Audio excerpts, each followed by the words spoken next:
Welcome to the D&M with Danes podcast. I'm your host, Dana De Silva.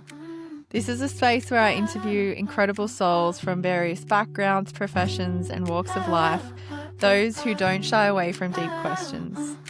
Anyone who knows me knows that I love a good D&M. As I wrote in one of my poems, I'm not here for the small talk. Tell me what keeps you awake at night. Tell me the guilt you're carrying. Tell me about the one that got away. Tell me who you wanted to be. For the love of God, tell me something real. So grab a cuppa and get ready for what I hope will feel like a juicy midnight chat around the kitchen table. Thank you for joining me, and I hope you love this episode. All right, we are on. So if you can, just start by telling us who you are, what this work is that you're doing, and how you came to be doing it, please. Love those sort of prompts. Yes. Well, my name is Samuel Bartlett. I'm a practitioner in ancient Nordic mysticism. So I'm what's called a Gothi, which is what you would call a Nordic holy spiritual person. Sort of like I don't like using this comparison too often, but it's similar to a Christian priest or a minister or whatever. I'm also what's called a Vitki, which is a rune wizard, for lack of a better term. It sort of translates, the northern Nordic translations are a little bit, I suppose they don't translate well in English, but the closest translation would be someone who uses runes like a wizard. I use them for divination purposes, for magic, for empowerment, for healing, guidance, all sorts of different things that are quite versatile. And I'm also a fervent user or suppose practitioner in the Gnostic arts as well. And not many, I don't really talk too much about this, but Gnosticism has a great source of great wealth of knowledge for practitioners in the spirit world, because it's about touching the divine, about direct experience with the divine. And that's what I do quite often, I suppose, with all the work that I do. It's about dealing with divinity, with divine figures, but also the divine aspects of yourself. So knowing, that's what it means, knowing the divine through direct experience. So I hope that sort of summarises it in a sense. Yeah, I love that you have that direct connection, and that's one of my sort of, grievances with religion oftentimes, is that people have that power taken away from them. It has to be accessed through the church or through a priest or through some anointed figure that has that hierarchy of intelligence that I believe we all have within us. So I love that you've walked that path and you have that, your own connection. And then I was just going to say, can you just explain a bit about how you, like what your background is and how you came to be onto that path? Yeah, well, pointing out what you said about it's a direct connection with the divine. Yes, you're right in saying that a lot of religions have these, middlemen, like the priests. You can only get to Jesus through me if you're a Catholic priest, and so on. It's not like that. In reality, you can access these powers directly. Yeah, I've got a role within, Norse paganism as a Gothi, which I have a different connection to most people. It's a lot more powerful than a lot of other people can attain on their own, I suppose. But that's how I help people to attain that on their own. So that's how I'm a conduit as well. I don't stand between people accessing the gods. I open the door. I'm not the conduit, and that's the only way there. I help them get there on their own. So that's the key difference that I do, and the role that I serve. But yeah, background. Well, I was raised a Catholic in country New South Wales, in a place called Gunnedah, where I was born, which is in northern New South Wales, and I grew up around that area. I spent most of my time in Tamworth, which is just nearby. went to Catholic school. I was an altar boy at one stage as well, and it just never really never really gelled with me, that way of life. It just seemed a bit odd that you'd turn up every Sunday and just sit there and being a young boy, I was bored to tears. Every Sunday morning I'd dread having to go into that same place and just sit there and listen to someone up the front speak about things that didn't really align with what I believed anyway. And yeah, it took a long time, I suppose, to come to terms with that sort of way of life. I just turned my back on it for a while, and then went back to it again, and then turned my back again. And then after I discovered, I suppose, real spirituality and direct connection with the divine, and that religion is something I'd never go back to. But yeah, I grew up in the country area of New South Wales, and that was a good life. It was quiet, it was safe most of the time, and it gave me a good grounding as a human being, I suppose, on this planet. And then professionally, I started in journalism. I did a university degree and didn't really do much study. I did a lot of drinking and partying, but got through it somehow. I don't know how. And then became a journalist and did some writing for a while, and in country New South Wales again. And that never really stuck with me as a job that I wanted to do long term. And then I ended up being recruited by a politician and turned to the dark side, as they say in journalism, where I got headhunted into going into working for a politician directly and being his spin doctor, as one of my mates called me. And that was something I did on and off for about 20 years or so in politics and government. And again, that was just a dirty business. That was something that never sat well with me personally, ethically. It's just a dirty game to be in, government and business. And it was government and politics. It was, very, very eye-opening. I learned a lot. I honed my communication skills, so it's not anything I regret doing. But a lot of people, their eyes have been open to the way government and politics really are now. The mask has dropped in a lot of ways, and people have just had enough, and they're turning their backs on government and politicians and being ruled by these people that have no ethics and no morals. And yeah, it's not a heart-led world, is it? It's just a very logical, like an ego-fueled world. Well, it's about control. And there's a lot of conspiracy theories floating around online about the nature of these people that supposedly run the world. I won't go too far into them because we don't want to get sidetracked. But a lot of them are actually, when some of the things you see now, and the more aware you become, and the more open you are to receive the truth, a lot of it is actually making sense.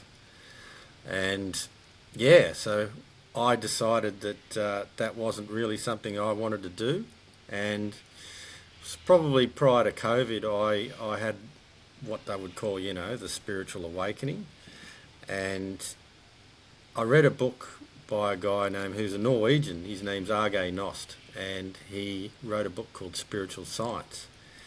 And it's about practices such as meditation and manifestation that really are, the natural ways of being and for humans, and opening yourself up to the spirit realm and things beyond what you see every day right in front of your physical eyes.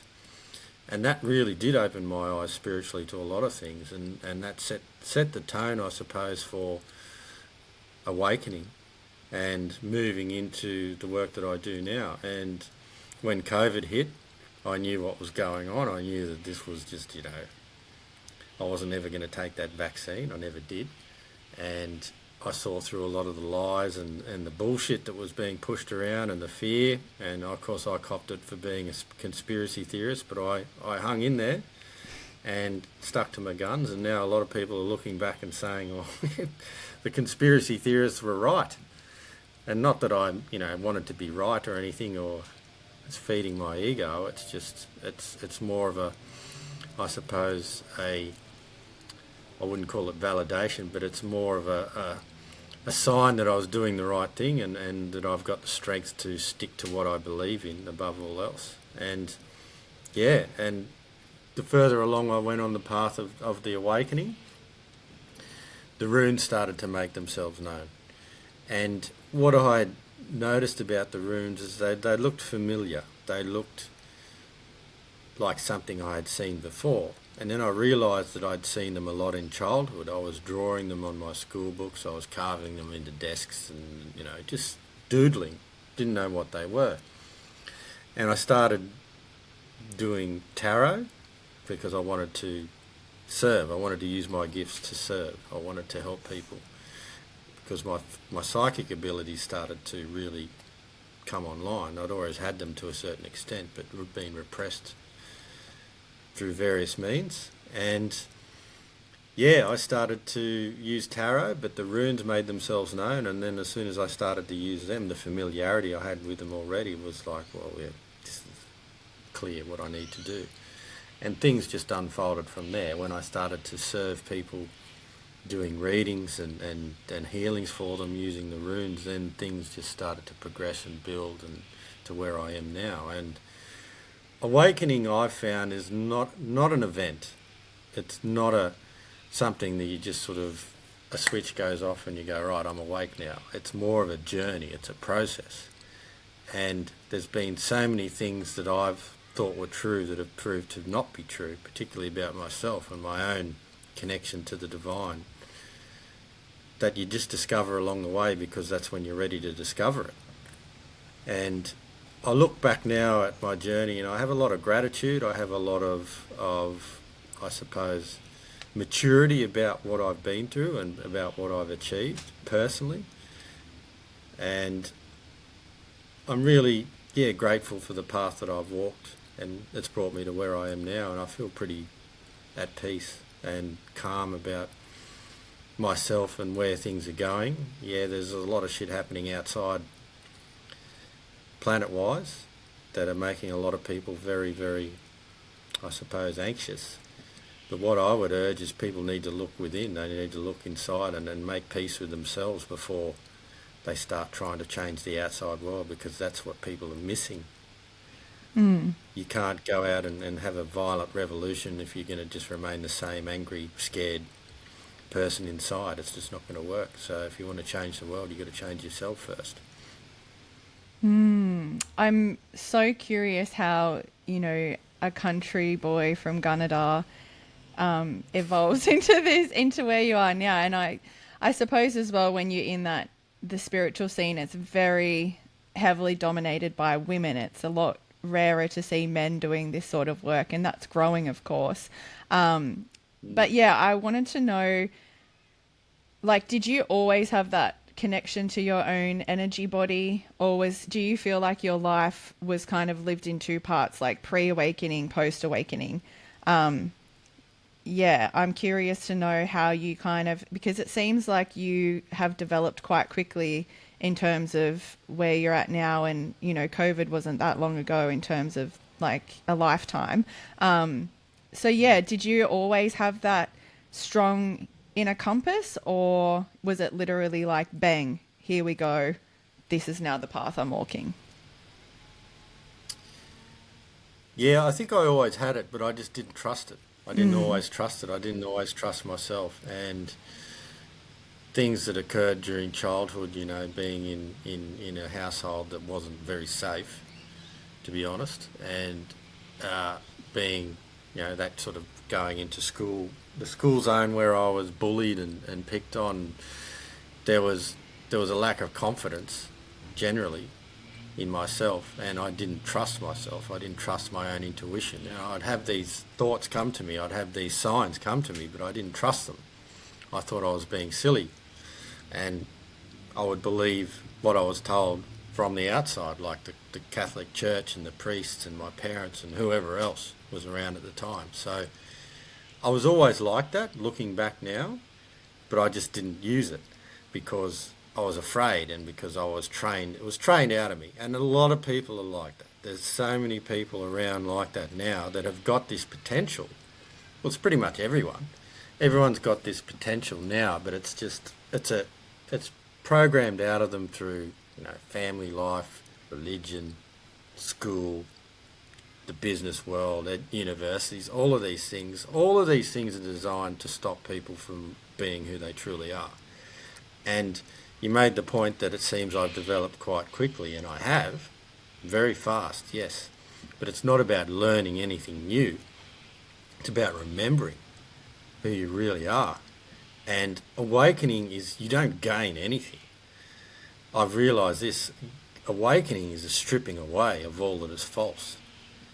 So it's sort of like peeling the onion, as they say. You peel away those top layers just to get to what's really beneath. And those top layers you don't need, they're the ones that you don't need. It's what's inside that counts. And it's a case of removing everything that's in the way of becoming or remembering who you truly are.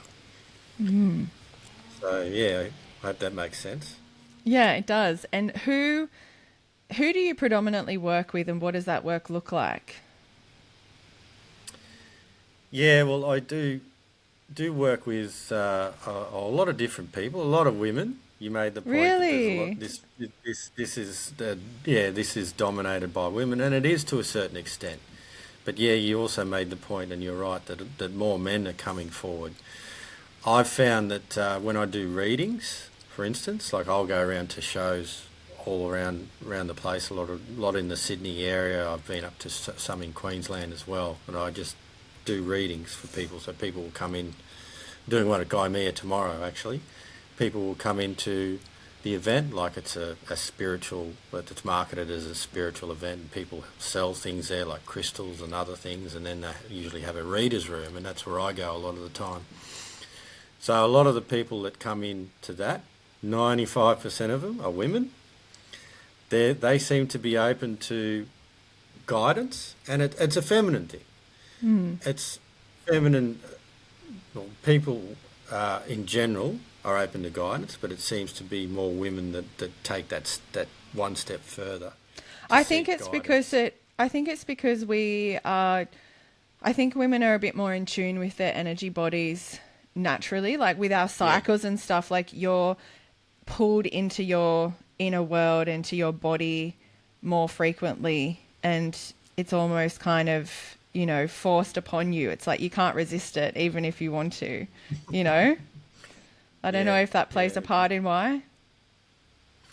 Well, yeah, you're right. It does. And a large part of it I've noticed is men have been targeted for a long time by the system to try and shut them off from their true masculinity. And I've done a lot of work with men as well, trying to awaken this part in them by removing the programming or making them aware of the programming, but also making them aware of the trauma that they've experienced and coming to terms with it and healing with it. And men have been particularly targeted in this area to try and shut them off from their true selves, their true masculinity and their spirituality, connecting with that. And I see it in the work that I do, because 95% of the clients I have with readings in particular are women. Like I went to an event, Love Fest in Wollongong last weekend, and I did 11 readings that day, and one was a man. The rest were women. And that's pretty average, pretty common. So yeah, those are the clients I work with. I am taking a bit of a different direction now, because I opened a number of men's containers online and leading groups of men through various things. And I realised that a lot of men aren't ready for that level of work that I offer. So what I'm doing now is recalibrating and rebuilding something. I can't mention what it is right now. Ooh. It's something big. Okay. What it's doing is combining everything that I've learned and putting it in one container for men in particular. And yeah, I've just got to get my ass into gear and get it done. Do you think that it's the group setting as well? That masculine, group setting is intimidating for a lot of men? Yeah, it is intimidating in some respect. A lot sort of may, I don't know, a lot may look down on it. I've been in and out of that space for a few years now, and I've just sort of stepped away now in the last few months to just, yeah, do try something different. What I have noticed with some groups is if it's purely men and there's no other influence in there, it can become toxic. Mm. And what I feel is that men need to do their own work with other men, but it also needs a female influence. It also needs the feminine touch because otherwise it becomes just like a little boys' club with Mm. some groups that I've worked with, and they start to get carried away with their own bullshit. And that's what I sort of noticed with a lot of the groups that I see out there, a couple that I was involved in particular. And I just thought, okay, well, the level of work that I want to do, a lot of men just aren't ready. So I'm sort of recalibrating and taking that back a couple of steps to make it more attractive and more accessible so men can take the path that I've taken, because I do a lot of physical training as well. It's not just about sitting in a room and meditating. I Mm. do a lot of exercise and mental training discipline that's based on ancient military practices like calisthenics. That was created by the Spartans, the ancient Spartans. Mm. Also do a technique that the Nordic people practiced in particular that were berserk warriors, when they are able to connect to a spirit of either a wolf or a bear and embody the spirit of that animal through their physical combat and physical training. Now, I've been able to connect to that spirit called, or the particular warrior spirit is called the Ulfethnar, and that means wolf warrior. So I've incorporated that into a lot of the things that I've offered online, and it just doesn't seem to translate well to the online space. Mm-hmm. So I've sort of taken a step back and like, okay, I need to do these things in person Mm. because it's just over distance. It doesn't seem to be landing Yep. the way I've been doing it anyway. It might work for other people, but that's an element that I'm looking to incorporate in the work I'm doing moving forward. So that's the clue I will give you, and I'm not going to say anything further about it until it's done. Interesting. I will, yeah, wait in anticipation. Um, yeah, I think just touching on, yeah, again, the men's work, like I've noticed that in my experience that there, for some men who maybe haven't had those strong father figures or those strong masculine figures in their life, if they are going to step into that therapeutic space, which is a big step, if they've never done it before, they tend to gravitate towards women as their Mm. practitioners. And I think that there's a layer of sort of being able to hide there because that strong masculine might, call them out on stuff in a way that maybe a woman might not. I don't know. That's just the intuition that I've got with it sometimes. But Yeah, yeah. Well, you're right. You're right. Yeah, a lot of men uh, are missing the feminine, or gravitate towards the feminine because they're not in touch with their inner feminine. mm, We all have aspects of masculine and feminine within us, all of us. So men and women have both that energy. And when you learn to get in touch with both of them, and it's not about, sitting around and putting makeup on and doing your nails and all that kind of stuff for a man. It's got nothing to do with that kind of stuff. It's about attaching to your sensitive nature or getting in touch with it and really feeling your emotions. And it's not about vulnerability. A lot of people say, oh, it's about being vulnerable, but vulnerable just means weak. And oh, it's, Samuel, that's a throw that bomb out there. well, We it does, literally. Vulnerable means weak. Look it up. What I was getting at is that when you show your emotions and you are able to manage them effectively and powerfully, that's a strength. It's not a weakness. If you show your emotions as a man, it's not being vulnerable, it's showing your inner power, and that's a feminine thing.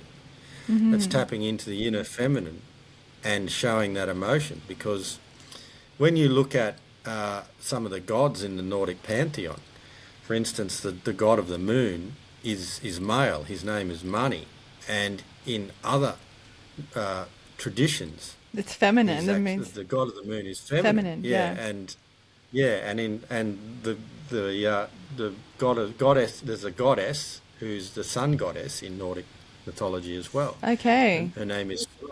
So it's different. It's swapped. Opposite. It's Yeah. inverted.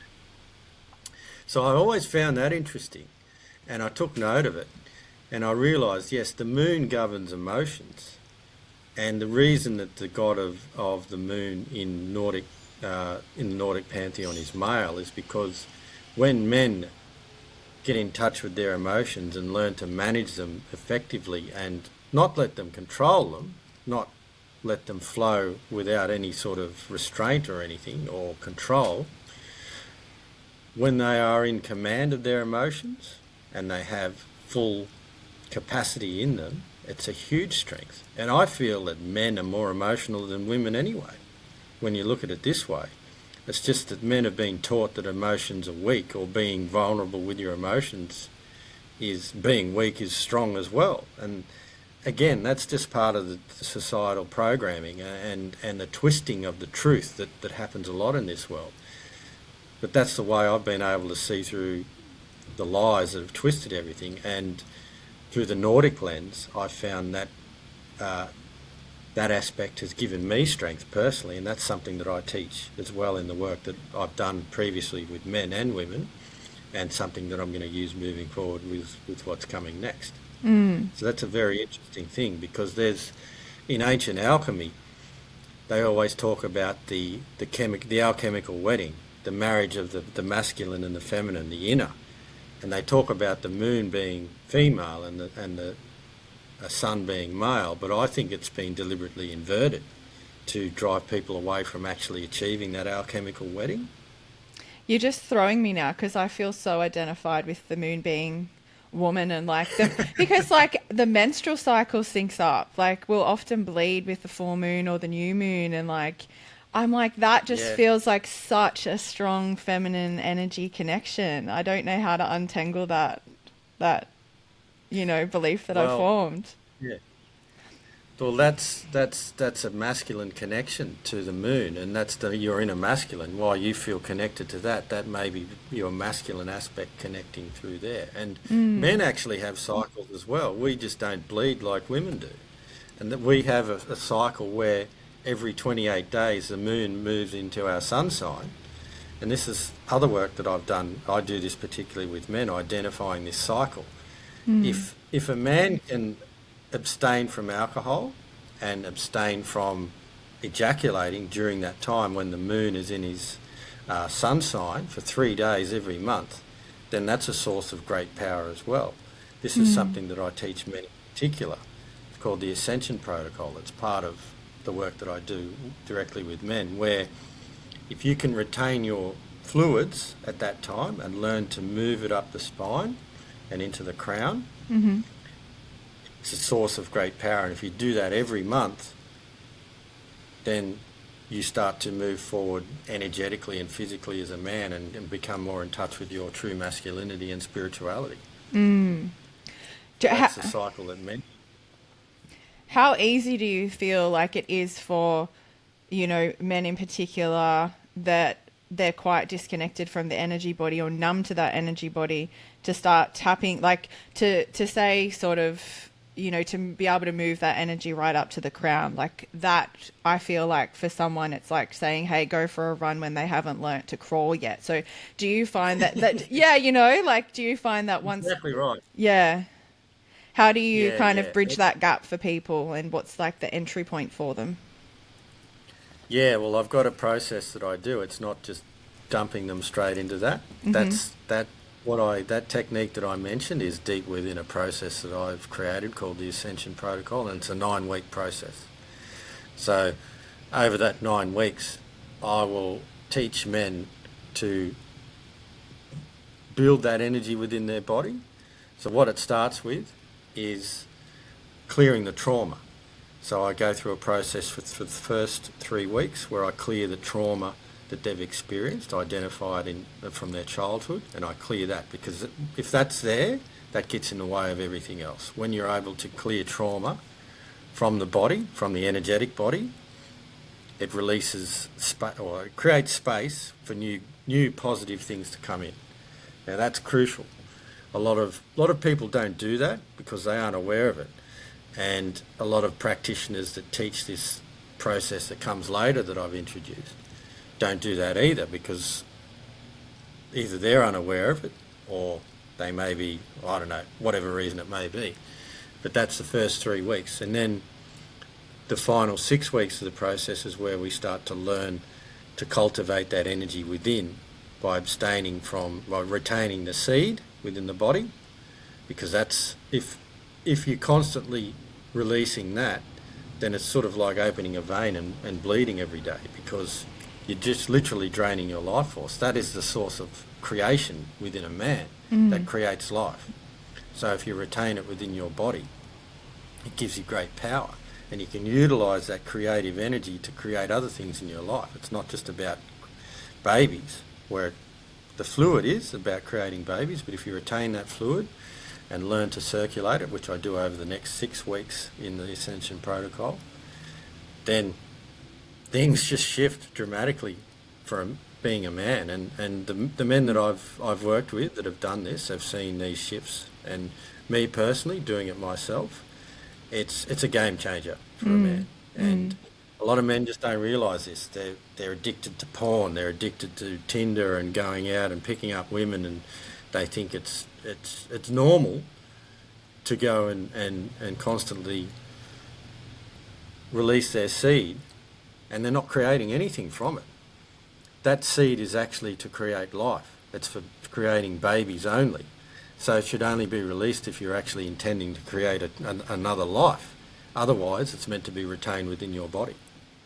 Or redirected to creating, using that for other creative purposes, like not necessarily creating life, but rechanneling that into...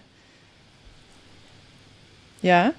Yeah, absolutely. Yeah, that's what it is. You channel that energy to create. So create something in your life, create a new life for yourself, to manifest something, to build strength and mental strength, physical strength, or create a project. You're using that energy because it gives you more vitality. It keeps you younger. Like I'm turning 48 this year, and I look 10 years younger than most people my age.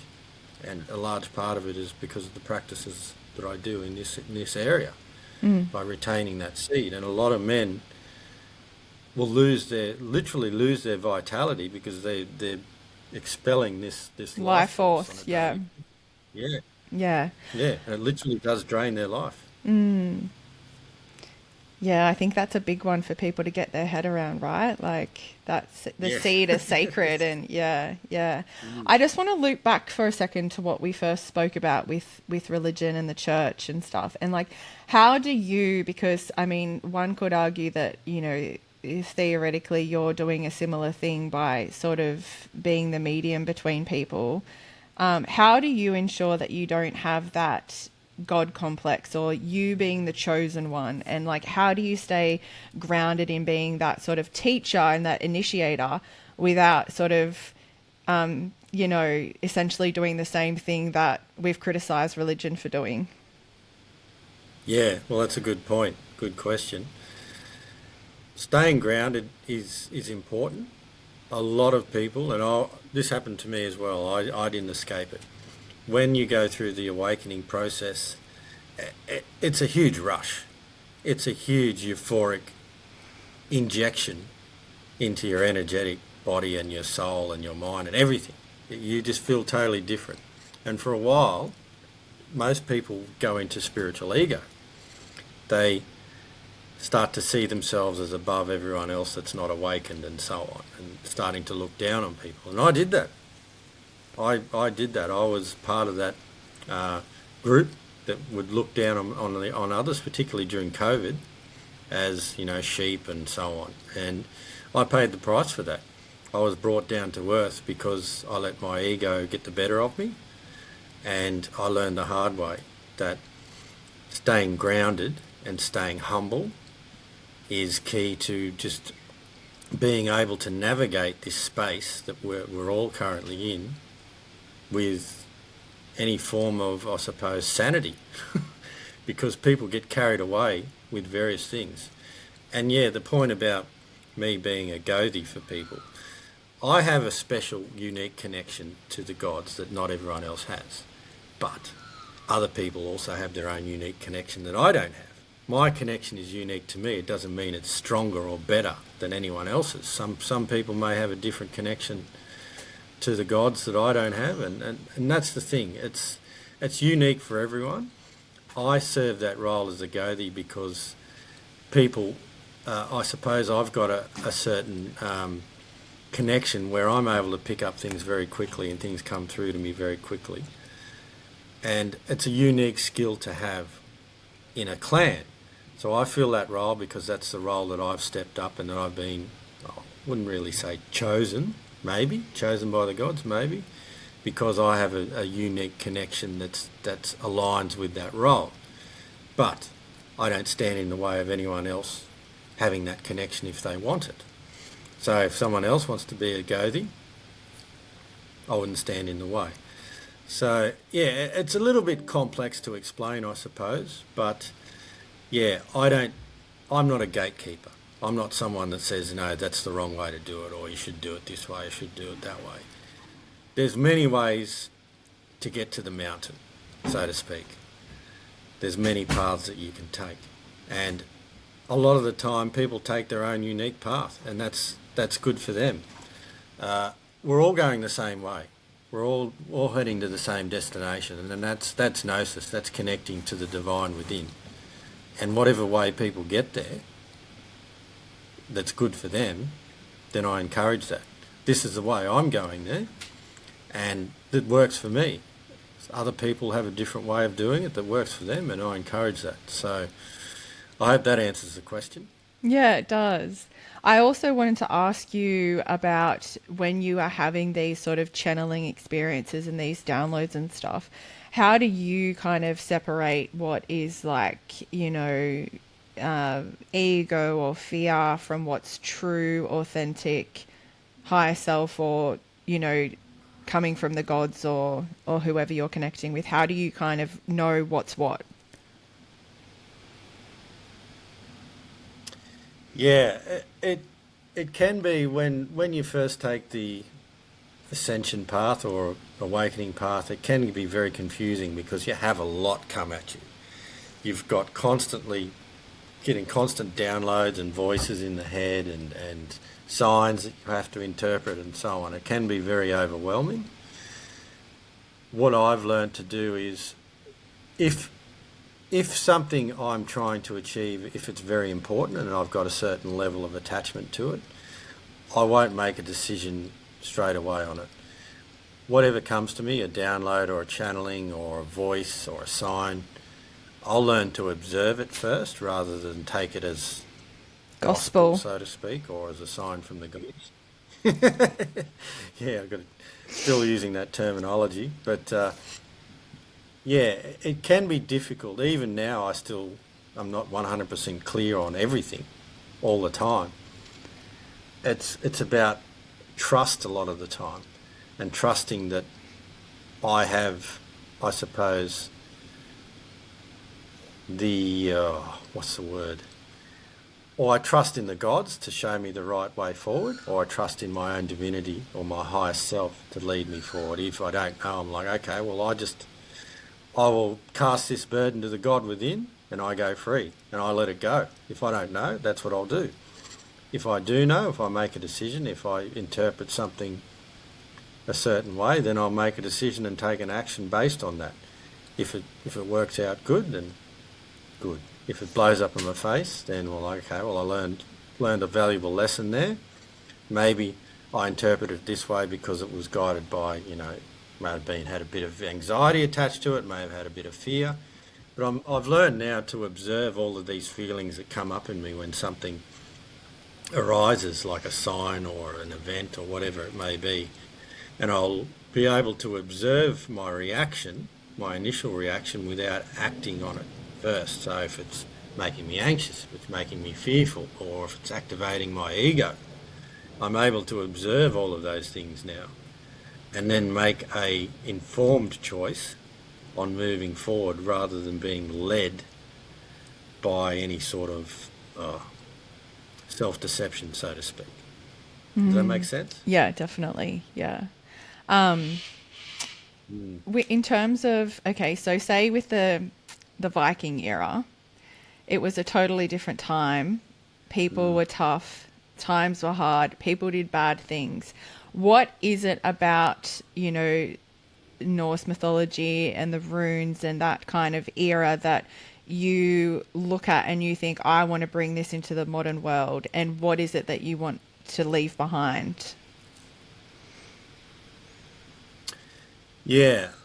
What drew me to that way of life and that expression is I've got ancestry from that area, and I discovered that in a number of ways. On paper, my father did a genealogy, and he found that we had descendants that came from ancestors that came from Normandy, which was created by the Northmen in northern France. They invaded that area a number of times, and the then King of France decided to give them that land, to stop them invading and protect it from their kin that kept invading subsequently. And that's how Normandy was created. So one of my ancestors was also in the army of William the Conqueror that invaded England in 1066.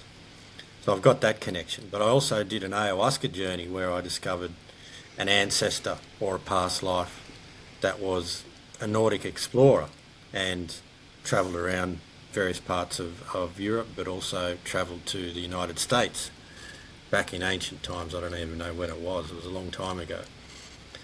So I have that connection that I've discovered, and it just sits well with me. It's something that, it's a lens that I like to focus my talents and my skills and my abilities through, that makes sense to me and I feel completely at home with. When I started to connect with the gods, particularly Odin, it just felt right. Their voices were clearer than any other guides or beings that I'd ever connected with.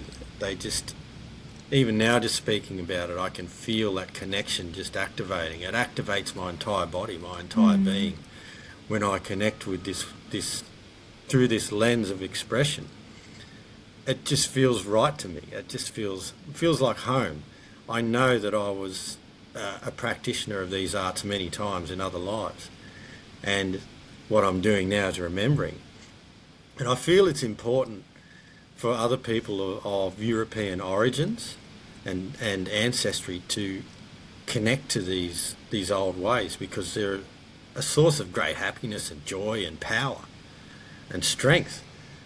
The way that the ancient Nordic people lived and the Vikings, they were very strong people. They got a bad rap for a lot of things that they apparently did. I don't think that history is that accurate in a lot of ways, in other areas as well. But they set forth from their homeland to create a better life for themselves and their families. And look at the legacy they've left. Everyone knows who the Vikings are now. Everyone. They've left their impact, their imprint on the world, across the entire world. Everyone knows who they are. And when I live my life the way that they used to live, or the way I used to live in another life, it makes me feel whole. It makes me feel like I'm living truth, living authentically. And I would love other people to connect to that and feel the same that I do through that expression. It's just, I can feel that activation now as I'm speaking about it. It just feels right to me. And so obviously it's a different time. What does it look like for you on a day-to-day basis with connecting to all that? And do you mind, just for people that aren't familiar with the runes at all, like I think my understanding is that the Vikings would they would carve these symbols onto things as a way that was sort of their communication and their language. And is that true? And yeah, talk to me a bit about that. Yeah, so the runes themselves, the ones that I use are called the Elder Futhark runes. There's a few different types. The Elder Futhark runes are the original ones, obviously, as their name suggests. So they are a system of language that was used to communicate, so they represent sounds. A lot of people would recognise them when they saw them because a lot of the letters are in the English language, like R, for instance. That's the rune Rado, and it symbolises the sound, R. Same with H, that's Hagalaz, for instance, and that represents the rune, the energy of hail, but also the H sound. They were also used as protection against malevolent forces. There's a rune called Alges, which is symbolic of the elk, and it protects against malevolent forces using divine protection, divine energy. And so they're used for protection purposes. They were used for healing. So they used them to heal themselves because they've got multiple uses. Healing, divination is what I use them for as well. They're actually fourth dimensional symbols. So what that means is they're connected, of course, to the fourth dimension, and they're not bound by time or space. So the runes could be far older than what people realise they are. So that's something that's a bit mind-boggling when you think about it, or they actually could have come from the future. Who knows? So that's the background of the runes themselves. On a daily basis, yeah, I will, if I am in need of an answer that I can't really come to on my own, I'll draw a rune and it'll give me a clue as to what that answer may be. Sometimes it'll just be a bit more cryptic, and it means that I have to find and do it on my own rather than rely on the runes. But that's the way the runes work. What I do on a daily basis is every morning I will honour the gods. I will call in each god according to what's called the thunder wheel of the Norse, which symbolises every direction on the compass, so north, northeast, east, and so on. So there's a god that sits at each of those directions, and I'll speak a text that I've developed that came to me one night at midnight, just out of the blue, that I wrote down, and then I will honour the gods that way, and I will do a specific prayer to each god that the day honours. So for instance, every Monday is the moon day, and that's Money, the god of the moon. Every Tuesday is Tyr's Day, and Tyr is the god of war and honour and justice. Every Wednesday, that's Odin's Day, Wotan's Day. Wotan was one of his names. And Thursday is Thor's Day, and so on. That's where the actual days of the week came from, the names of them. They're Nordic in origin. Mm-hmm. And I'll honour each god according to their day. So that's how my day starts. And then I just carry on like a normal person, I suppose. I'll work with clients in various capacities, either doing rune readings or Ascension protocol for men. I do the trauma clearing for men and women as well. That's a different process that I learned from someone else called the Compassion Key. A guy named Edward Mannix teaches that. So yeah, no 2 days are the same for me, I suppose. It's exciting times, and I'm grateful to be where I am now and being able to not only connect with these ancient sources of expression and power, but share them with other people, and that's what I really want to do. I want to, particularly people of European ancestry who are disconnected from it. Mm. But it's not just people of European ancestry this applies to. Anyone can take up these ways. There's people in Nigeria that I know, for example, and Vietnam that practice the old ways, Norse paganism. So it's not exclusive to Europeans, as a lot of people will think that's racist and so on. I don't really buy into that argument at all, because it's not even based on in any way on fact. But it's a clean way of living. It's a natural way of living that I've found, and it's open to anyone. As Odin himself says, knowledge knows no borders and is spoken in many tongues. And like I can appreciate other areas of knowledge that that sit well with me, that align with my path. So it can be Eastern influences, it can be African, it can be anything that enriches my spiritual life and my life on this planet. I'll take on board. I don't care where it comes from. And for instance, I've worked with a number of African gods, Egyptian gods, like Anubis and Sobek and Ammit. I've connected with them in various capacities, and they pop up every now and then. So it's not exclusively Norse that I practice. That's the main focus of the lens that I focus my activities through. But yeah, it's about embracing, I suppose, what feels true to you, most of all. I have so many questions I want to ask you. So many. You got time? Well, we got time, yeah. Oh my Lord. Go ahead, ask anything. I'm happy to.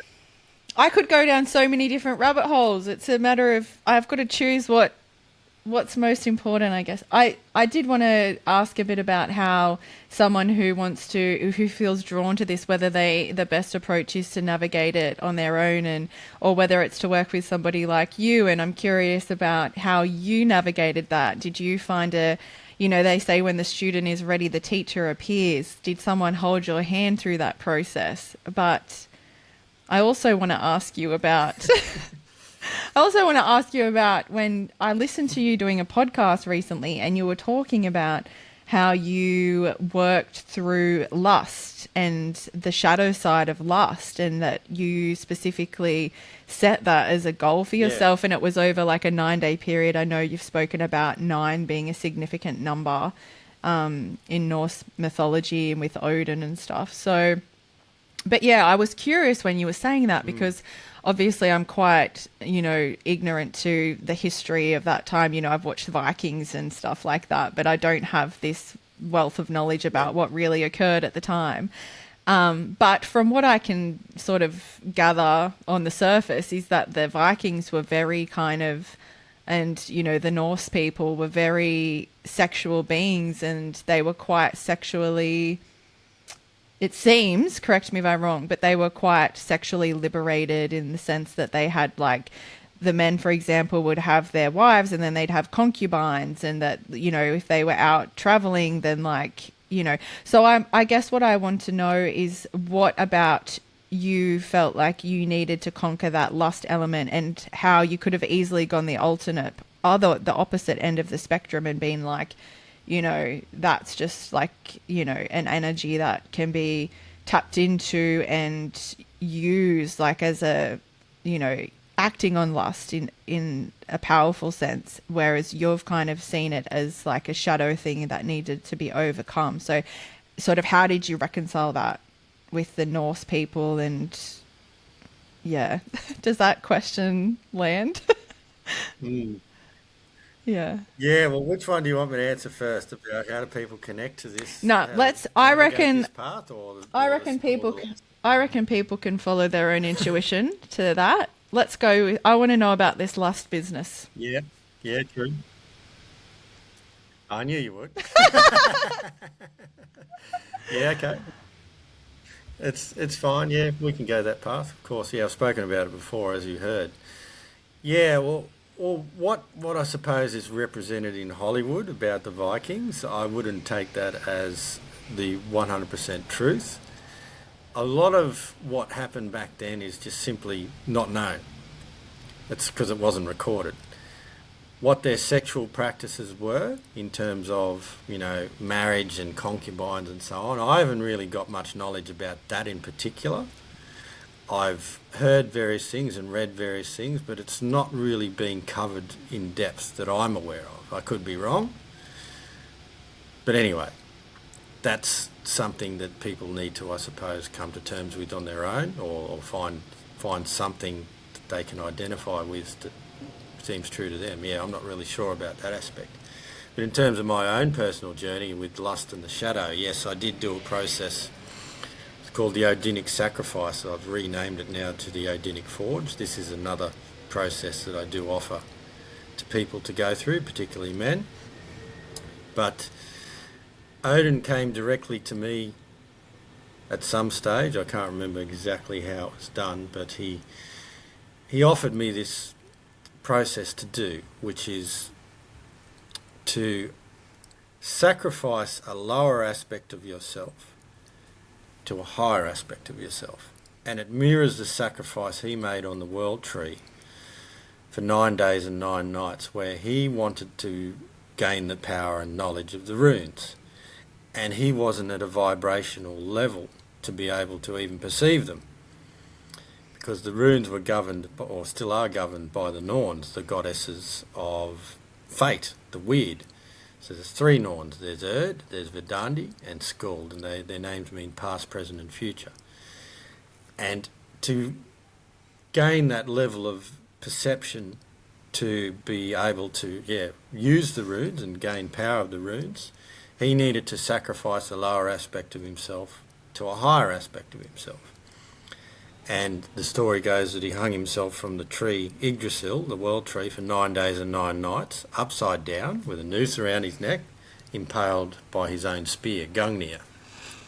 And at the end of the process, he had achieved the level of consciousness to perceive the runes, and he gained the power of the runes, and then he shared them with mankind. So that's the background of that story. Now, Odin came to me and said, I have a process that you can do that's similar. I didn't have to hang myself from a tree, luckily, for 9 days and 9 nights. That would have been a bit hard to take. But maybe what you went through was just as intense. Oh, it was intense. Yeah, it was. I reckon it would be, It was very intense. Yeah. And he said, choose something that you want to sacrifice or to change or to shift that is a lower aspect of yourself that is causing problems, and then achieve something higher. So I chose lust. And I found at that time that it was interfering with my path, literally was. And I chose that to sacrifice to achieve love, instead of being driven by lust, to be driven by love. And over the next 9 days, he would send me things each day, each morning. I would get up and I'd do a connecting process with him, and he would show me what I needed to do for that particular day. So I'd do different things over the 9 days to get to the level where I could actually connect with that higher self that was governed by love, or led by love, rather than lust. And I diarised this entire process. A lot of it I don't remember now, but I read over it recently and I was like, wow, I didn't even remember that. It was very intense. It was very painful. And I got to about probably day 4, I think. I was like, this is too hard. I want to quit. And he said, just hang in there. Just keep going. And you'll see at the end there's going to be something very special. And at the end of this process, I became someone that is now heart-led rather than led by lust. And it was a process that I hope I never have to do again, because it was very hard, but it was very worth it. And this is something I teach to other men. And as sort of bonus gift that came from this process as well, he taught me a meditation process, which is using a rune called Yiwas, which you are able to basically transmute something of a lower energy into a higher energy. So, for instance, I used it when I would get overwhelmed with fear. I would sit down, basically, or wherever I was, and I would visualise this rune. I haven't got a picture of it now. But basically, it's almost like an S, or like a thunderbolt, and you visualise the lower aspect that is overwhelming you, like the fear. Visualise it being fed into the rune, and you visualise the stem of the rune being your spine, and you breathe in, and as you're breathing in, you feel this energy becoming fear, instead of the energy of fear becoming, for instance, confidence or calm or peace, whatever you want to achieve, basically the polar opposite of it. And as you breathe out the other end of this rune, it becomes that polar opposite, positive. And that's a process he taught me from the Odinic sacrifice, on top of what I'd already achieved. So that's the process that I went through with that particular aspect, with lust. Was And there anything that you can yeah, share about? lust is still present. I was just going to say, was there anything that you can share when you were in the depths of it, of the shadow, that was a light bulb moment of, that's connected to lust? Like, was there anything that that you can share that came up for you on that process? Yeah, like I said, it's hard to remember. I did it probably, it's 3 years ago now, 2 or 3 years, and a lot of it is just, yeah, I'd have to read the diary entries again. But basically, what I learned that lust isn't bad. It's just being led by it is bad. Those shadow aspects of what we have within us are not something that we should be ashamed of. It's when you when you ignore those aspects, those shadow aspects of yourself, and pretend they're not there, that's when they actually control you. By me acknowledging that shadow and learning to actually integrate it into my life and not have it control me, that was the way to actually learn to control it and to integrate it fully into my life, and not be a negative aspect of who I am. Yeah, I still have lust. Of course I do. I'm a man, and I've got, a lot of testosterone because I do these other practices. So lust is there, but it's not a guiding force now, and I don't slip into unconsciousness and allow it to guide me, particularly with women or anything else that I do. I'm now guided 100% by my heart. Yeah, lust plays a part. It's still there, and I've integrated it, and I know how to use it in a positive way. So that's the shadow aspect that a lot of people don't realise. If they ignore lust, it'll continue to control them. If they acknowledge it's there and they integrate it, but they seek to be guided by a higher power, like the heart, then they're able to have that lust present in their lives without any destructive effects. Interesting. Does that make sense? Yeah, thank you for sharing that. You also post a lot about the masculine and feminine on your channels. Why are you drawn to talking about that, and what sort of did that come up for you, post awakening, once you started connecting, with the Norse and the runes, or was it prior to that? Why are you drawn to it? Yeah, good question. It's something that I believe is probably the most important aspect of our society that needs work, because we have men and women in our society. I'm not going to get drawn into identity politics. There's two genders, and that's all I acknowledge. I don't care what anyone else says, because it's the truth. And men and women are in this society, and men and women need to work together, and they need to realise they also have this energy of masculine and feminine within them. And the way society is at the moment, men and women are at war, not just with each other, but with themselves, because they've been drawn away from that natural, I suppose, embodiment of their true natural energy. As a man, most men aren't living as men, and most women aren't living as women. A lot of women are becoming more aware that that's happening and starting to move towards their true femininity. Still not there yet, and it's the same with men. A lot of men have become aware that they're not living as true masculines in society, as what the natural masculine is, not traditional. Traditional and natural are completely different. This is not about tradition at all. It's about what is natural as a human being.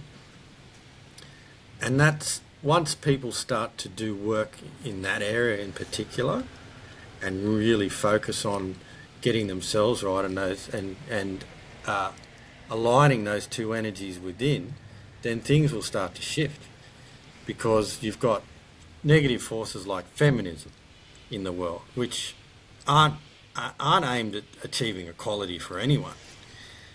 People that say feminism is about equality between men and women, they're full of shit, basically. It's about the people that really are pushing feminism, they want female supremacy. That's what it is. But I'm not going to get drawn into that argument either. That's a whole Because other... We could go down a whole other path with that conversation. Oh, yeah. And it's rife in the workplace. It's rife in the workplace, particularly in government. If you go down that path or even mention anything like that in government circles in the workplace, then you basically you get turfed out without any question. And it's wrong because it's energy that's distorting true feminine energy. That's what it is, at the expense of the masculine.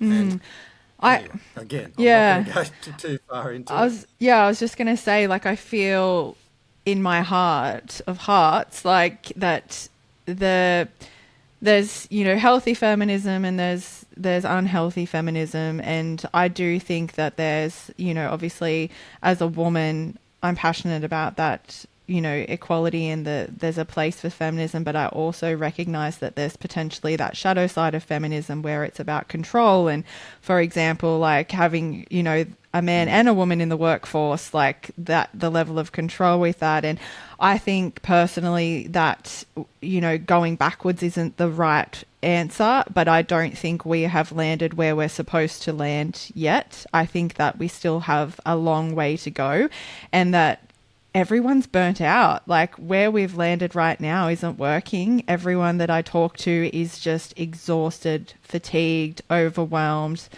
So yeah, I think that I wouldn't ever want to, you know, go back to prior times as a woman. And I know that there was a lot of medicine that needed to occur there for women. And you know, I'm a mother, but I'm also an incredibly creative person, big mind. Like, I have a lot here to do on this earth.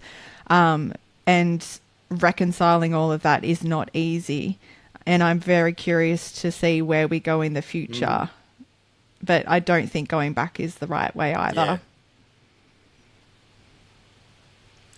Oh, no, I agree. I'm not saying going back is the answer. What the real answer is, I don't know, to be honest. What I do know is that when people start to work on themselves and look at that aspect of connecting with their true essence as a man or a woman, then once that people do that, then the relations between the sexes will improve and everything will naturally fall into place as it's meant to. That's the only way going back would help. It's by going back within and doing that inner work that people need to do. So when a man and a woman meet in that natural essence of their true masculinity and femininity, and when they've connected with both the aspects within themselves, then what can really go wrong? Nothing. We're not there yet, but we're definitely on the way. While we're on the subject of women and touching on feminism, I'm curious to know your thoughts. When I watched Vikings, I was like, that Hollywood spin on it with the number of women on the battlefield and the shield maidens. And obviously it was a great narrative for women's empowerment and all of that. But obviously I was like, this is not realistic. There's no way that this would have truly occurred at the time. What did you feel when you watched that and how they represented that?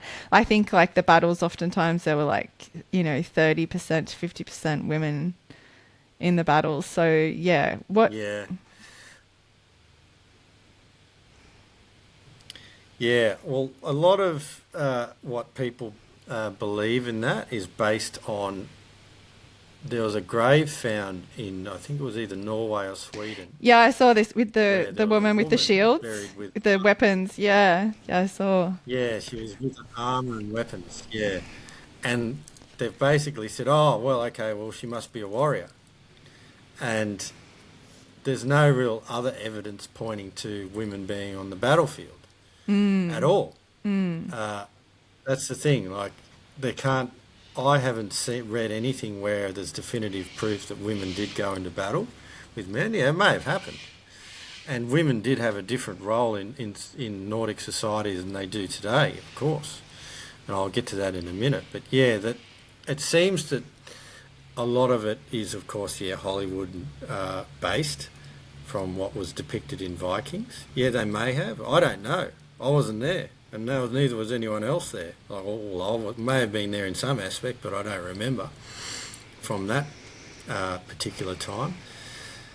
But yeah, it's all based, from what I've been able to surmise, on that finding of one grave in Sweden where a woman had armour and weapons with her. So they're like, oh yeah, she was obviously a warrior. To me, that doesn't say yes, they were in great numbers like it's depicted on that show. Doesn't say they weren't either. I don't really know, to be honest. Because I think they say is that it could... did have a very powerful role. Oh, sorry, I was just going to say, I think some people argued it could be more symbolic of their influence, but not necessarily their physical involvement in the battle. And I think there was another woman who was found buried with dice that kind of may have implied that she was more of like a playmaker, but not necessarily fighting herself.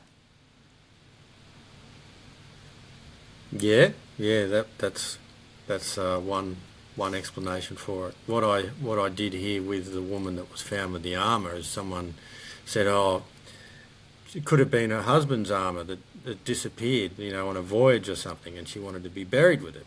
Okay, well, that could be an explanation. Again, we don't know.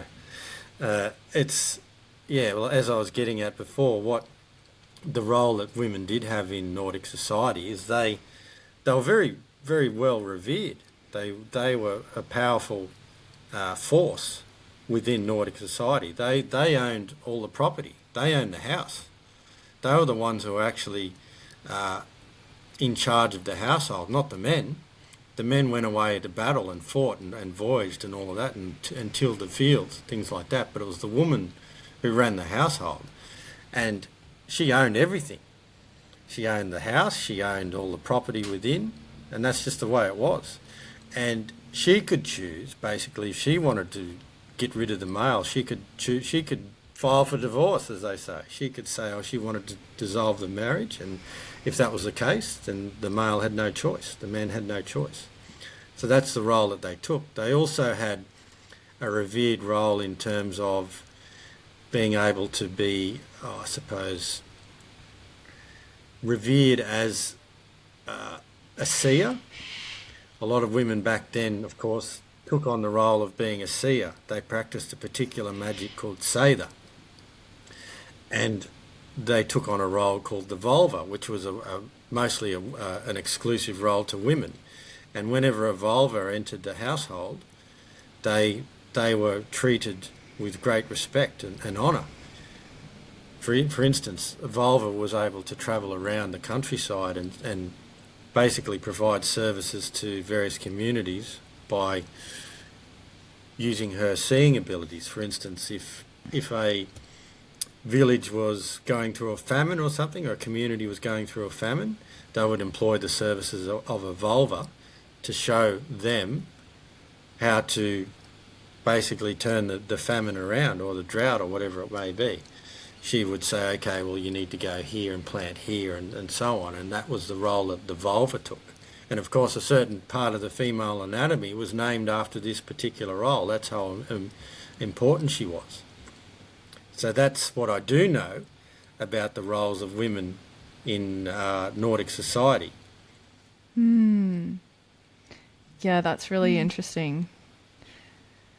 I was just thinking as well in the show that, is it the seer that was that the representation of that?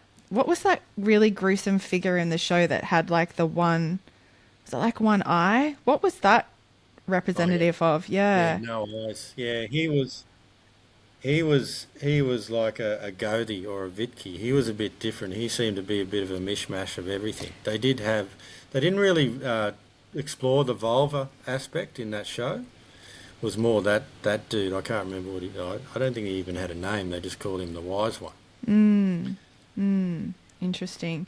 And so you have got a book coming out, which is really exciting. And I was curious to know, what is it that you're hoping for people who pick up and read that book? What is it that you are hoping that what's one thing that you'd like them to take away and keep with them always? Yeah, well, I'll explain the name of the book and how it came about so people get an idea as well. It's called Odin's Tutelage. And what it is, it's a number of directly channeled messages from Odin himself. So I went through a period where I was under his tutelage, basically, and he would speak to me on a daily basis. At noon every day, I would sit down and I would just write whatever he spoke. They're only short messages, but they're very powerful. They're on various topics. There's well, a couple of hundred of them at least, and I did it over a period of exactly 9 months, which was unintentional. I didn't know it was going to be 9 months, but it was 9 months to the day. Anyway, so yeah, the purpose of this book, now I've seen it in its entirety, is basically to provide guidance to people, to help people gain knowledge, not just about the Nordic way of life, because it applies to everything. It's a universal guidance book for anyone that just seeks daily guidance. So what I want people to get from it, for example, if they have a copy of this book in front of them and they're going through something in their lives, like even if it's, financial hardship, if it's childhood trauma, or if it's, work, whatever it may be, it'll apply to everything. They can just pick up this book, open any page and read something, read one of the passages out of it and get what they need out of that particular passage to help them with that particular goal. So that's what it's designed to do, is to give people a certain flavour of guidance that comes directly from an ancient god, Odin. And he's got a good sense of humour. There's a lot of humour in this as well, and a lot of, I suppose, just direct, talking directly, being assertive. There's no bullshit about it. There's no beating around the bush, and that's what Odin does. He's very direct, and the runes are as well. There's just no fluff. There's no pussyfooting around. There's no waiting to be saved. What the Nordic gods preach is saving yourself, not being saved, because I think that's the key distinction between Christianity and Norse paganism and a lot of other religions. You don't wait around for some figure to appear in the sky and to save you from your current predicament.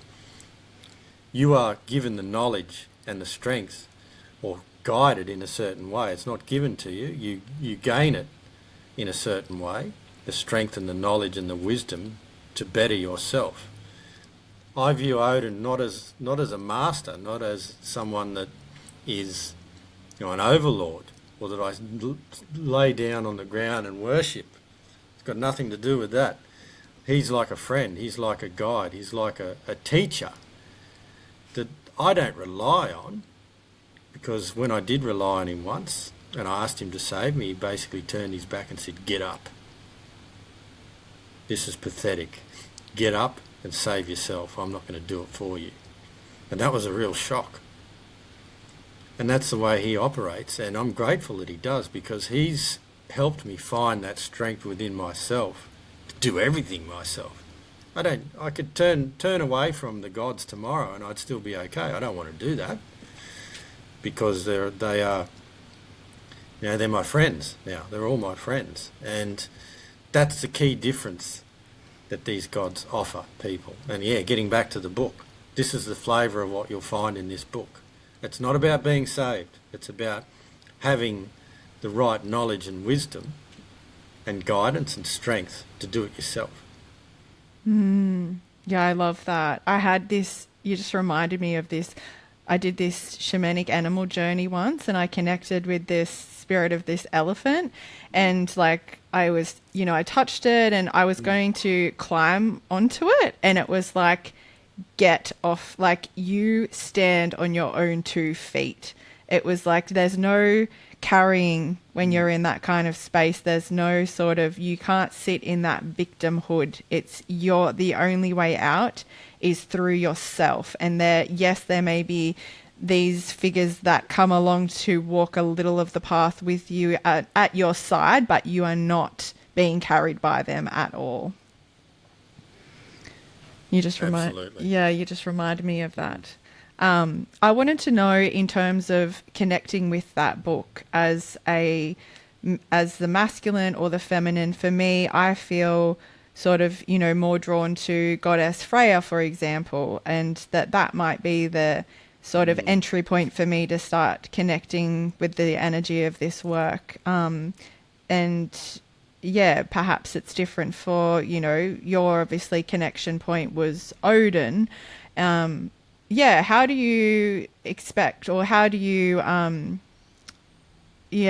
wonder that people might connect to your book differently, whether they're a man or a woman. Well, actually, the first god or goddess that I did connect with was Freya. It wasn't Odin. It was Really? Freya. She was the first one that came through to me. Yeah, that was interesting. Yeah, and then Odin came later. But yeah, it was. She's a goddess of nature, and I connected with her through nature. So yeah, it wasn't Odin in the first place. So what I would say to people who are approaching this book or approaching, the Nordic way of life, there's so many ways you can connect. Again, it's unique to you. You don't have to do it in a particular way. I connected through Freya, and that took me deeper and took me directly to Odin, and I connected with him the strongest of all, of course. That's why this book was made possible. But it's not just knowledge for men, it's knowledge for men and women. Men and women can gain knowledge and wisdom and strength. It's not exclusively male. There's women that have great knowledge, great wisdom and great strength. It's not just a male domain. A lot of things that I've learned have been from women, and I will openly admit that. It's not exclusively a male domain, and Odin knows this. Odin, like I said before with Say the Magic and being a Volva, that was exclusively female. Odin's practiced it. He doesn't care. Freya was said to have taught Odin to say the magic directly, so he learnt it from her. So again, knowledge knows no wisdom, and knowledge knows no borders, and is spoken in many tongues, and that includes from both men and women. So anyone, male or female, can gain something from reading this book. It's for everyone. That's really good to know, because I wasn't sure if it was more marketed towards men and that work you do in the men's space, but I'm genuinely really excited to read it and to see what lands for me. Yeah, well, I better get cracking and get it finished. Absolutely. I've just got to do the publishing aspects. It's all written. I just have to just do the design. That seems to be a little bit of a catching point at the moment. So I've got to get that finalised. I wanted to ask you as well about, obviously, as you connect more deeply and you sort of have this, you're a bit of, a channel, and you have these really esoteric out of body experiences. How do you then ground into reality and go to the grocery store and live this very 3D human experience?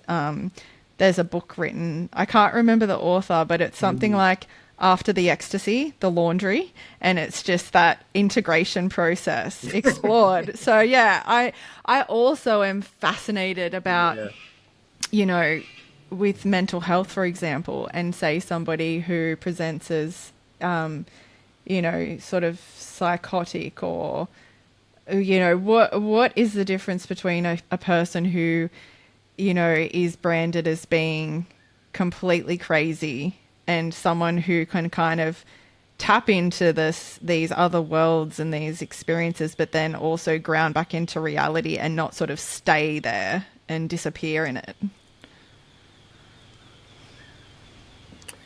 Yeah, it's a good question, and it's not a straightforward answer in a lot of respects, but also it is. It's important, I suppose, to not have any sort of attachment to a specific identity. That's what I've discovered, and Carl Jung has done a lot of work on this. He talks a lot about this. The individuation process is where you come back to yourself. You come back to being a human being on this planet, living this experience and participating in this life. And it's about accepting all aspects of this life, even doing the laundry, after a pretty mystical experience. You get up and like, okay, what do I have to do now? And then you see a pile of dirty clothes on the floor. It's like, okay, well, I have to do that.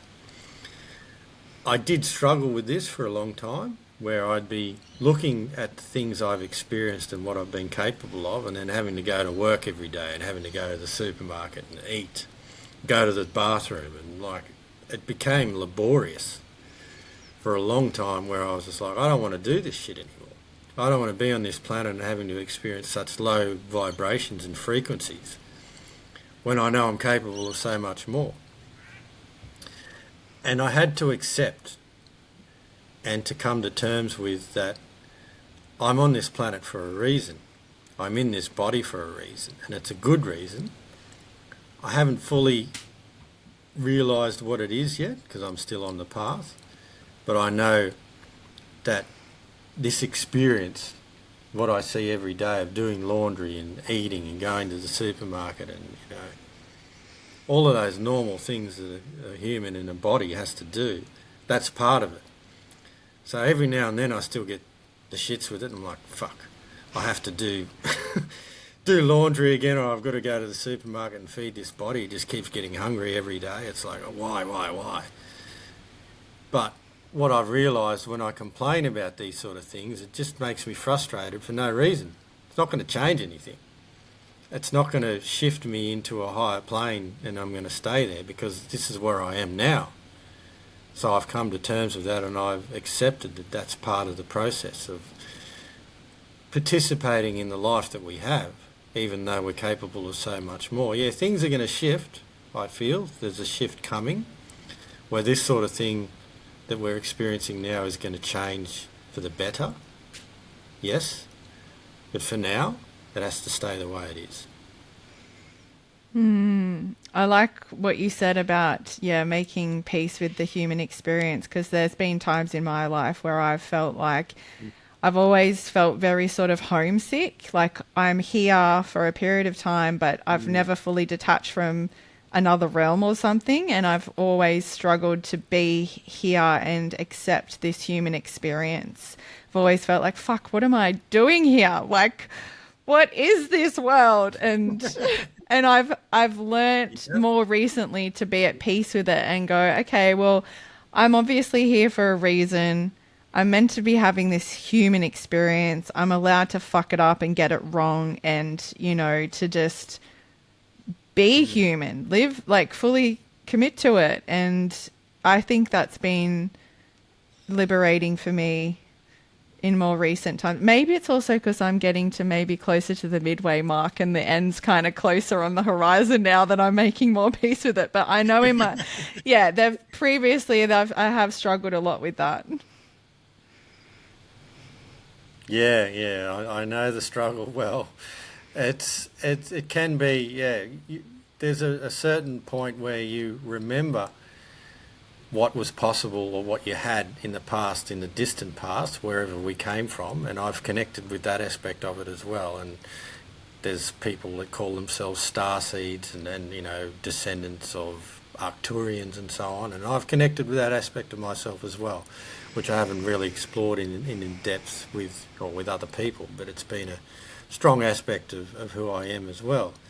But there's also joy to take in this experience. You know, some things I'll do and I'll enjoy it. Like, for example, I found this drink, this sparkling guava coconut drink that I just found at the service station down the road. And I drank one of those, and it was so good. I was like, this is the sort of shit that I like doing in this body.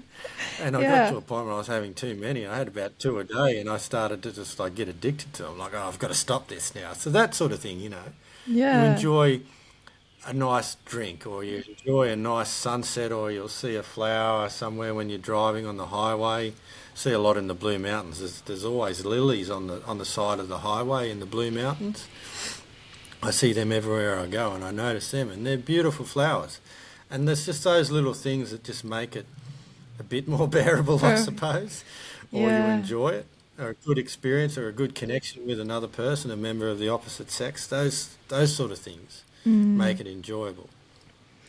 And what do you think, if you sort of, you know, close your eyes, think, you know, 20 years ahead, what do you see a harmonious world looking like?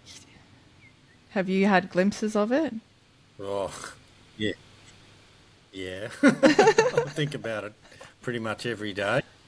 Yeah, it's well, what I do hope, what I do aim for in my life in particular, but for everyone else around me, is that people become who they truly are. They return to their true essence as a human being and as a divine being. And we basically leave behind all this shit that's going on right now, like all the wars and all the corruption, all the control from governments and the people behind the governments and so on. This is not how we're meant to live. We are sovereign beings in essence, and we're being denied our true essence through the deception of what we're experiencing right now. And like I said, touched on earlier, people are starting to realise this and turn their backs on the lies. But what I really hope for is that we all live in a world where we can truly be ourselves and sovereign and free and just live the lives that we want to live, free of control and oppression and deception and all of that, and just be truly connected to our divine nature and happy and free. That's what I really hope. And in harmony with the environment, because a lot of the destruction that's being wreaked on the planet now is not good as well, like the pollution and so on. That I feel, when people connect with their true nature, it's all going to change and it's all going to shift dramatically, and we're going to have a totally different world. And that's what I'm aiming for. I just want to touch on as well your connection to, animal spirits and animal totemism, which is was a big part of that Norseman era, where they, particularly the wolf and the raven, come up a lot. What's your personal connection with the animal spirit world? I won't keep you much longer either, I promise. That's all right, I'm having fun. Yeah, I'm talking about myself. Yeah, it's it's a very, very intrinsic part of Nordic paganism. Norse paganism is the animal connection, animism as well, connection to nature itself. And I do have a very strong connection, yes, with the wolf and with the raven. So the wolf is very important in Nordic life because it was a very, very powerful symbol of nature and the spirit world. Same with the raven, it serves a very similar role. But it's connected to a spirit that is called the Fylgja in Nordic mythology, and it's like our own personal spirit guide. And I've been able to connect to this directly to this guide, and it's not just relevant in the Nordic cosmos. This spirit is present across pretty much every other culture as well. It's called different things. So the Fylgja in the Nordic sense, but in Christianity and Judaism and Islamic culture as well, it's called the Holy Guardian Angel. In Greek mythology, it's called the Holy Diamond. And then there's other names for it as well, the Celestial Twin. It might even be the higher self, who knows. But my Fylgja is, of course, a wolf. And it's also appeared to me as a woman with pale skin and dark hair, and as an angel. So it sort of chops and changes. Sometimes it's actually appeared as a stag as well. Like a shapeshifter of energy. Same energy Yes. coming to you in different forms. Is that what you're saying? Yeah, it's always female. And yeah, so that's the wolf connection, or part of it as well. I also touched on the wolf spirit, the Ulfethnar, the wolf warriors. So that's embodying the power of the wolf in physical combat, really, by channeling that wolf spirit. And the Ulfethnar differed from the bear warriors, the berserkers, as well, as the Ulfethnar always hunted in packs. There was always around 12 of them, and they were used as bodyguards for important figures in Nordic life as well, like kings and earls and things like that. But they were also sent into battle as elite warriors, and they were said to be immune to harm in battle, like no steel was able to cut their skin, no fire was able to burn them, because they were able to lapse into that state or move into that state where they were connected to this wolf warrior that just had the instincts of a wolf and the power of a wolf and was able to move with the instincts and energy of a wolf spirit. And they were very much feared in battle. Whenever someone stood against an Ulfethnar, most of them didn't last long. And the bear warrior, for instance, it was more like just a ravaging force that was sent out alone into battle, because bears they're more solitary animals and more destructive. So a bear warrior sent into battle, for instance, was, like dropping a bomb in the battlefield that would just tear people to pieces. So that was the aspect of that channel and that connection. Do you take that energy to work with you nowadays, Samuel? Well, I have been able to embody it in a healthy aspect. Like, for example, I would never use it to harm anyone as an aggressive tactic, but I would be able to utilise it, say, for instance, if I was attacked or if one of my family were attacked, I'd be able to bring out that wolf aspect. And it's very scary. If people did see that in its full aspect, it would scare them, and I've been able to channel it on my own. No one else has seen it. At one men's event, someone did see it, and they said to me, "Geez, you're a scary man."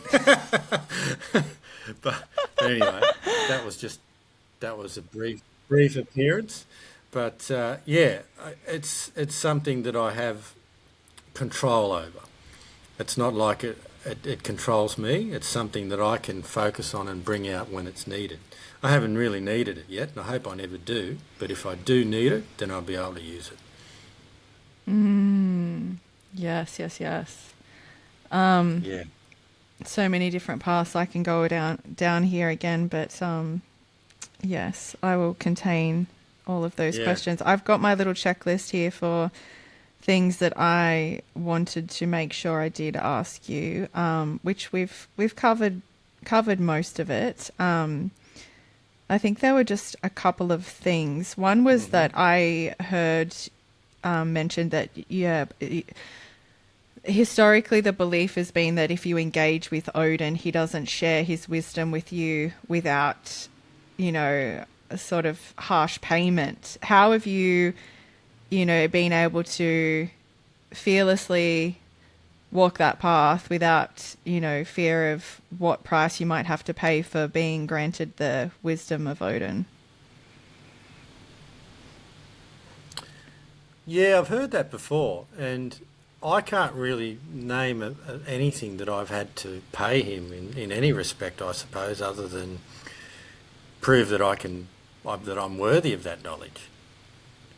Yeah, so I have heard talk of that, and it has appeared in some texts, I suppose, where, he doesn't offer knowledge freely. I've not had that experience.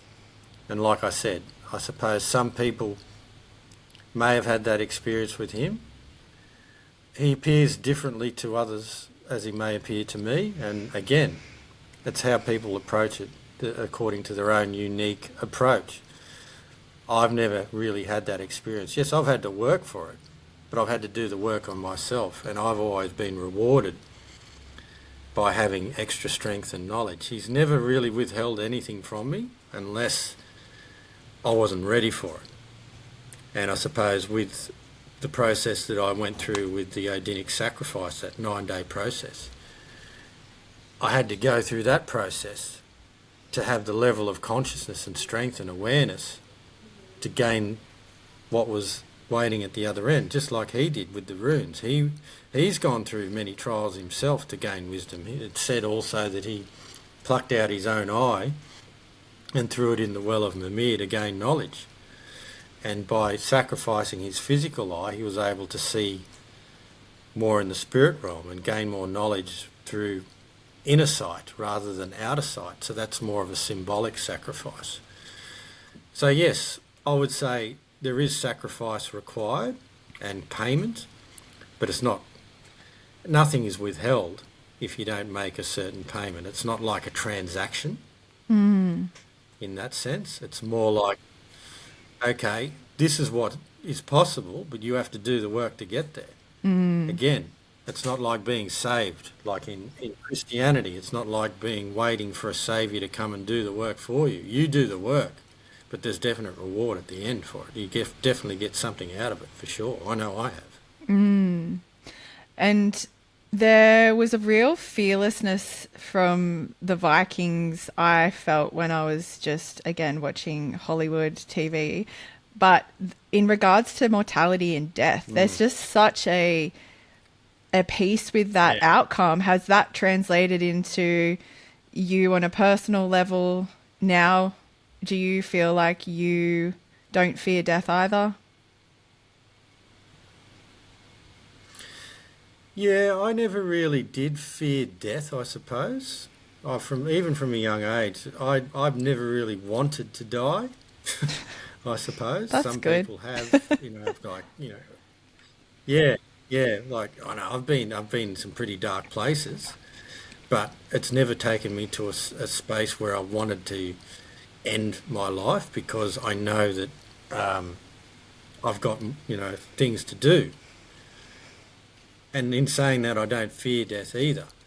And coming from the Nordic aspect of the Vikings in particular, if they died in battle, they had Valhalla waiting for them, where they went to the halls with the Allfather and the other gods, where they would feast all night, and then the next day they would battle all day, and then repeat over and over again. So that was their paradise. So if they died in battle, that's what awaited them. That's what they believed. And that was the source of their fearlessness. They thought, okay, I can go and charge into battle, and even if I die, what's waiting for me is a lot better than here anyway. So it's sort of like they weren't afraid. Their fear was just instantly neutralised by that. So that was the source of their faith, so to speak. But they were raised in such a harsh environment anyway, that was frozen most of the time, that life was hard, and it hardened them to a point where they were just so tough and so resilient that nothing really fazed them because life in general was hard, and battle was sort of like a nice reprieve, so to speak, from the harsh reality that they lived, where mortality was high just generally because they lived in a very harsh environment. The birth rate or the birth mortality rate would have been high because that's the way it was back then. They didn't have modern facilities that was able to treat whatever condition a baby may have had. But yeah, they lived in a very harsh environment and they learned to be resilient and strong. So what bothered them back then, or what bothers us now, I suppose, turning it round, wouldn't have bothered them at all. I think it's just we've been conditioned into comfort to a level that's really weakened us in many ways. So they had a strength that modern people just don't have. And I'm tapping back into that now, and that's what I teach as well. I'm teaching other people to be able to tap into that strength, that source of strength. Yeah, in Australia we've got a pretty good climate. We don't live in a frozen environment, and that sort of thing, yeah, we will never be able to replicate, I suppose. But other things like, connecting to that energy of the wolf, of the Ulfethnar, and purifying your sexual energy, which is Nordic as well. Those are the sort of things that we have access to if you have the right knowledge and teacher. And that's what I want to provide for other people. And just with, in terms of you having that, that sort of like the training, the fight, that you're able to, protect yourself if you need to, and you're able to tap into that, the wolf spirit, for example. And how do you reconcile that in this modern world? Because I've always felt from a very intuitive level that, as a woman, I want the masculine to have made peace with that side of himself and to not be controlled by it, similar to the lust energy, I guess, but to be able to have met that mongrel within himself. And that I know as a woman that if anything was to happen, he can access that and it's not spilling out of him in a toxic masculine way at all, because obviously we have a huge issue with that as well in today's society, and that sort of false masculine. But for me, intuitively, I feel like there's a healthy version of that, and that there's a lot of power in every man being able to, strengthen that aspect of himself, to know how to fight, to know how to protect himself. But I just want to be very clear about it. It's in a contained manner. What do you say to that? Yeah, of course. It's about expressing it and channeling it in a positive way. It's not for attack. It's for defense. When you're taught martial arts, it's always for defense. Like I've trained in various martial arts forms, Krav Maga, Muay Thai, a bit of karate and ninjutsu, and that sort of thing. And pretty much every teacher that I've had has taught that it's for self-defense. You don't go out looking for a fight. You're not aggressive. It's about being disciplined in having that ability but not using it for evil. There's a Buddhist saying, for instance, it says a man should always have a demon hand but a Buddha heart. Because if you've got a demon hand, which means you've got the capability of great destruction and harm, but you're led by the Buddha heart, which means that demon hand doesn't harm anyone that's innocent or doesn't attack anyone, doesn't use it for evil. For instance, if you have a Buddha heart and a Buddha hand, you're just a weak man. You can't do anything. But if you have a demon hand and a demon heart, you're an evil man and you hurt everyone. You're led by darkness. And Jordan Peterson himself says as well that a man should be able to should be trained to use a sword but never use it. And that's what most people who are disciplined and guided in the right manner train for martial arts, to be able to defend their families, defend themselves, defend the innocent, to be strong. Because, it's not about attack, it's about defence of what is good and what is right. When you go into battle, when you fight something, it's not about hating what's in front of you, it's about loving what's behind you, about what you're defending or what you're protecting. And that's what it's about, being a masculine. It's protective energy. It's not aggression. It's not attack. Even though you use aggressive measures, it's aggression that's channeled in the right manner and channeled for good in defence of what you love. And that's what the true essence of the masculine is. It's about protection. It's about being safe in the presence, not about feeling threatened and feeling like they could just lose the plot at any minute. And that's what I've trained in particular to do, particularly with that wolf energy. When it comes out, it's not out of control. It's channeled. It's contained to a certain aspect where I'm the one in control, 100%. Yes, it may not seem that way to other people who see it from without, but I know that I have it under control 100% and why I use it. I love that. Thank you for sharing. I am going to leave it there, although I could keep talking to you for a lot longer. But finally, do you want to just wrap us up with what your offerings are at the moment and where people can find you, those listening who might be feeling the call to connect with you or work with you? Yeah, would love to. Thank you. Yes, well, of course, the book is coming out soon. I haven't got a date yet. I've got to finalise that, so that's underway. So I'm hoping to get it out within the next few months. So that'll be on sale. I don't know where, I haven't figured that part out yet, probably Amazon, but there'll be hard copies. It must be in hard copy, so there's going to be hard copies circulating. People can find me on Instagram and Facebook, is where I do a lot of my posting. So it's Samuel D Bartlett, or the Lord of the Runes. So what I offer, right now is I offer guidance with the Elder Futhark runes, so I do divination, and I offer what I described earlier, the Ascension protocol, which is a 9-week process for men to be able to harness their sexual energy and control it, contain it, and use it to strengthen themselves and create in their lives and become the master of their own sexual energy. And that's a very powerful process that I offer. So that, like I said, that's a 9-week process. I do offer also what's called the compassion key, which is trauma clearing from childhood trauma. And what else do I do?